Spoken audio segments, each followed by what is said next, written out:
Hi, this is John Reed of johnerp.com. I'm experimenting with a different camera placement tonight, so you probably have a slightly different view of me in the background from my recent videos. And I'm also doing video credits now, which is kind of pretty fancy, huh?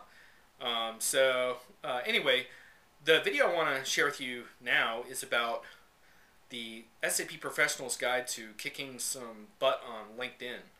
Um, Now, LinkedIn can be a pretty problematic place to hang out. You probably noticed there's a lot of recruiters, and a lot of the LinkedIn groups seem more like spam repositories than good discussions. And you can ask questions and nobody responds. And and sometimes you'll say, oh, I have these contacts, but nothing really has happened for me on LinkedIn as a result of those contacts.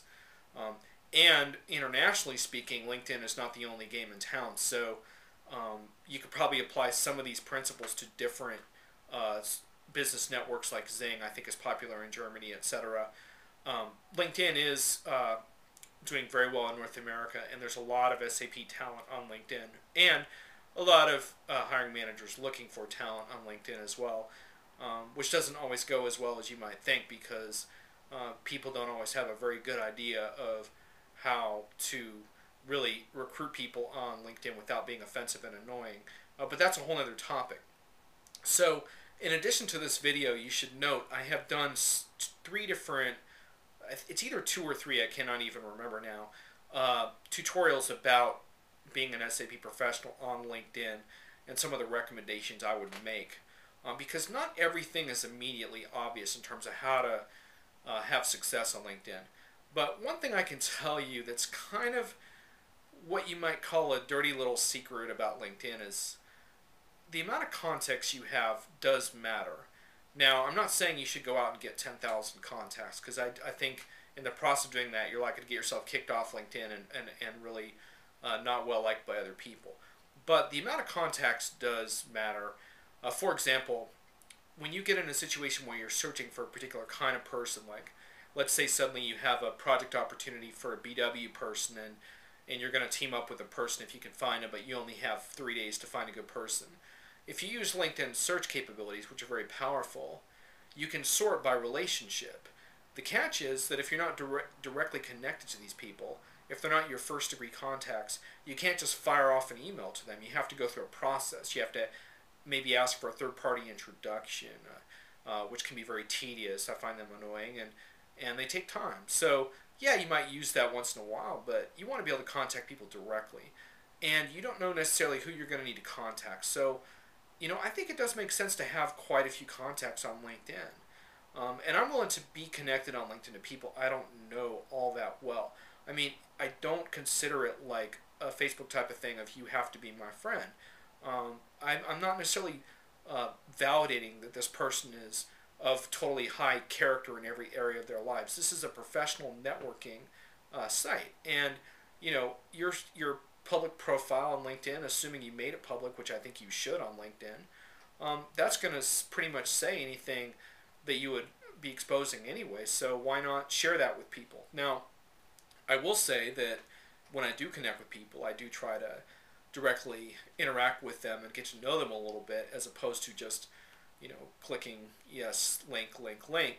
And I don't go crazy with getting people connected, but over time I've grown my connection base, and it's helped me a lot. The other thing that I think can be very helpful on LinkedIn is people don't really understand groups.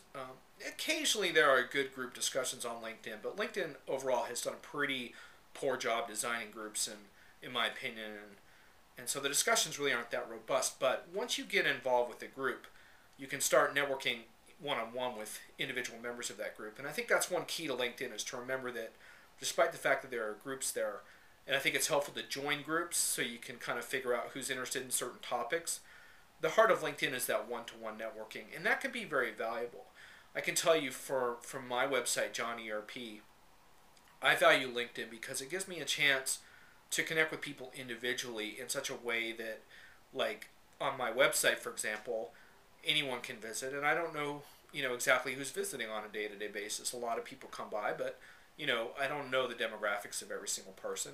LinkedIn gives me a chance to reach out to people that I know are doing stuff that connects to my work. Maybe we can collaborate on projects together, or maybe share client leads, or maybe it is a potential client, or just someone I might interview for a future podcast.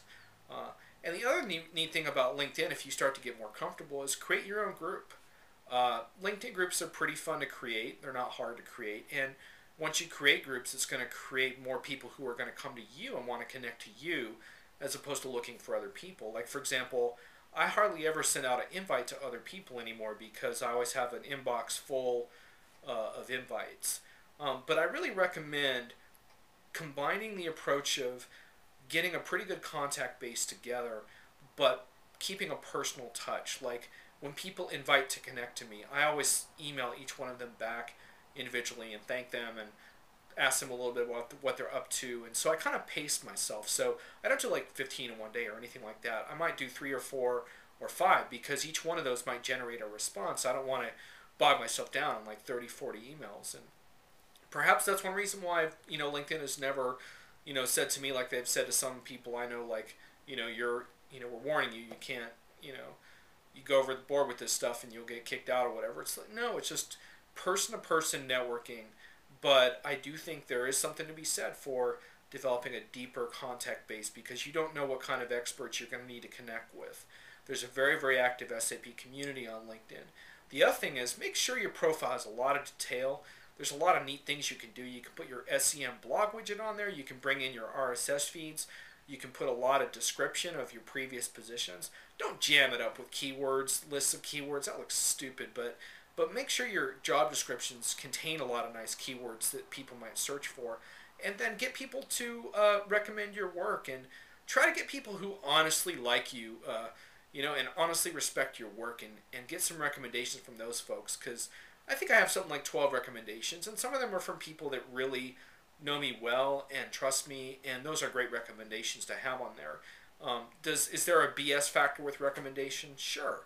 But come on, there's like 12, 13 recommendations on my profile now, and I think that makes a difference over just me saying, I can do good things. Like, you can kind of see them, and I like how they're tied to each position too. So anyway, those are some tips for finding some success on LinkedIn as an SAP professional, and I do think it can be part of a winning career strategy.